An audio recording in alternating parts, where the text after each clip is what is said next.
Hey guys, welcome back to Japanese classes. Sensei this side, and today I'm going to teach you about how to speak and write katakana sa, shi, su, se, and so. So let's get started with the video. So our first alphabet today is sa. So draw a sleeping line, then from one end draw a standing line, and then at the other end drop a line like this. This becomes sa.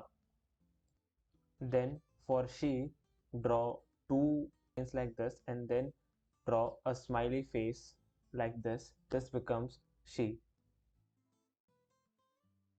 The next alphabet is Su. So draw a sleeping line and drop it down, and then draw a small cut like this. This becomes Su. For Se, you have to draw a sleeping line with a drop down and then a small curved line like this. This becomes Se. The last alphabet today is So. So just draw a small line and draw a small curvy line like this. It's like a smiley without an eye. That's the best way to remember this.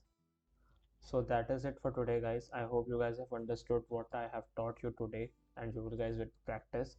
For practicing, you can use the link in the description for the Hiragana and Katakana PDF. And also you can follow me on Instagram and Twitter. And also you can visit my website. All the links will be down in the description box. Thank you.